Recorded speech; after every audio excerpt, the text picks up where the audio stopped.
warahmatullahi wabarakatuh. Bagaimana kabarnya teman-teman pada hari ini? Insya Allah semoga sehat selalu ya. Baiklah, dalam video pembelajaran kali ini, kami selaku pemateri kelompok 6 hari ini akan membahas tentang aliran filsafat pendidikan perennialisme. Perennialisme berasal dari kata perennial, diartikan sebagai abadi atau kekal dan dapat berarti pula tiada akhir. Aliran perennialisme ini yaitu suatu aliran tentang pendidikan yang sudah ada sejak abad ke-20. Aliran perennialisme lahir yang menjadi reaksi terhadap pendidikan progresivisme, di mana aliran ini menekankan pada suatu perubahan dan sesuatu yang baru. Dengan demikian, esensi kepercayaan filsafat perennial ialah berpegang pada nilai-nilai atau norma-norma yang bersifat abadi. Aliran ini mengambil analogi realita sosial budaya manusia, seperti realitas sepohon bunga yang terus-menerus mekar dari musim ke musim, datang dan pergi, berubah warna secara tetap sepanjang masa, dengan gejala yang terus ada dan sama. Aliran perennialisme ini lebih menekankan pada kebenaran, keabadian, dan keindahan pada warisan budaya. Pendidikan yang menganut aliran ini menekankan pada kebenaran absolut, universal, yang tidak terikat pada tempat dan waktu. Aliran ini pun bersifat masa lampau, di mana aliran ini kembali pada nilai-nilai budaya. Tokoh-tokoh perennialisme. 1. Plato. Ia berasal dari keluarga aristokrasi yang turun-temurun memegang politik penting dalam Athena. Plato memiliki kedudukan yang istimewa sebagai seorang filsuf. Ia pandai menyatukan puisi, ilmu seni, dan filosofi. Pandangan yang abstrak sekalipun dapat dilukiskan dengan gaya bahasa yang indah. Menurut Plato, pendidikan adalah membina yang sadar dalam melaksanakan aspek kehidupan. Pendidikan yang ideal didasarkan pada paham, kemauan, dan akal. 2. Aristoteles. Ia merupakan murid dari Plato. Menurut Aristoteles, pendidikan adalah bentuk kebiasaan pada tingkat pendidikan usia muda dalam menanamkan kesadaran menurut aturan moral. Pendidikan perkembangan merupakan titik pusat perhatian dengan filsafat sebagai alat pencapainya. 3. Thomas Aquinas. Menurutnya, tujuan pendidikan sebagai usaha untuk merealisasikan kapasitas dalam setiap individu manusia sehingga menjadi aktualitas. Tugas seorang pendidik adalah untuk mempersiapkan peserta didik ke arah kematangan intelektualnya. Dengan perkembangan akal, maka pikiran dapat tinggi kemampuannya. Robert Mahertin. Ia adalah seorang filsuf pendidikan Amerika. Ia adalah presiden pada tahun 1929 sampai 1945.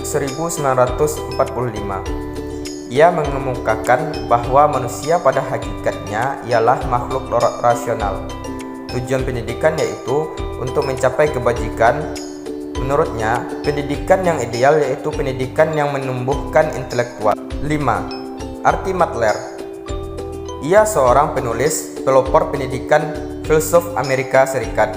Ia adalah seorang filsuf yang menafsirkan manusia adalah makhluk rasionalitas yang memiliki kemampuan intelektual, yang mana melalui tindakan-tindakan seperti berpikir, membaca, menulis, dan lain-lain, pandangannya yaitu peserta didik akan aktif jika guru mengajarkan dan menerapkan perilakunya yang baik. Tujuan pendidikan menurut aliran perennialisme. Setelah kita mengetahui tokoh-tokoh aliran perennialisme, sekarang kita masuk terkait tentang tujuan pendidikan menurut aliran perennialisme. Dalam hal pendidikan, perennialisme memandang bahwa tujuan utama pendidikan adalah untuk membantu siswa dalam memperoleh dan merealisasikan kebenaran abadi. Aliran ini menilai bahwa kebenaran itu bersifat universal dan konstan. Maka, jalan untuk mencapainya adalah melatih intelektual dan disiplin mental. Tujuan pendidikan tersebut terurai dalam format kurikulum yang berpusat pada materi dan mengutamakan disiplin ilmu sastra, matematika, bahasa, humaniora, sejarah, dan lain-lainnya. Kelompok perennialisme misalnya menyebutkan pendidikan itu pada dasarnya meningkatkan kualitas manusia sebagai manusia dalam kerangka nilai-nilai kebenaran yang universal, tidak terikat oleh ruang dan waktu. Dengan demikian, sistem pendidikan apapun dan di dalam masyarakat manapun mesti mengacu pada nilai-nilai kebenaran universal. Sedemikian rupa, anak didik dalam pendidikan dibantu untuk menemukan dan menjalin nilai-nilai universal ini dalam kehidupan mereka. Pandangan perennialisme terhadap pendidikan pembelajaran. Aliran ini dibangun atas dasar keyakinan ontologis, bahwasanya pengetahuan pendidikan itu sudah ada sejak dulu, dengan adanya subjek individu yang sedang mencari ilmu dan bagaimana ia menggunakan ilmu tersebut. Dan aliran ini memiliki prinsip dasar dalam mencari kebenaran abadi, di mana kebenaran ini dapat kita peroleh dengan latihan intelektual yang menyebabkan pikiran menjadi teratur. Aliran pendidikan berpendapat bahwa transfer ilmu pengetahuan tentang kebenaran mutlak. Pengetahuan itu hasil akhir atau informasi apabila seseorang sudah mencari kebenarannya. Karena pada dasarnya setiap pendidikan mencari data yang valid agar mendapatkan tujuan akhir, yaitu kebenaran. Dengan demikian, solusi untuk menumbuhkan rasa semangat untuk belajar adalah mendisiplinkan diri. Disiplin mampu diraih dengan melalui disiplin eksternal terlebih dahulu.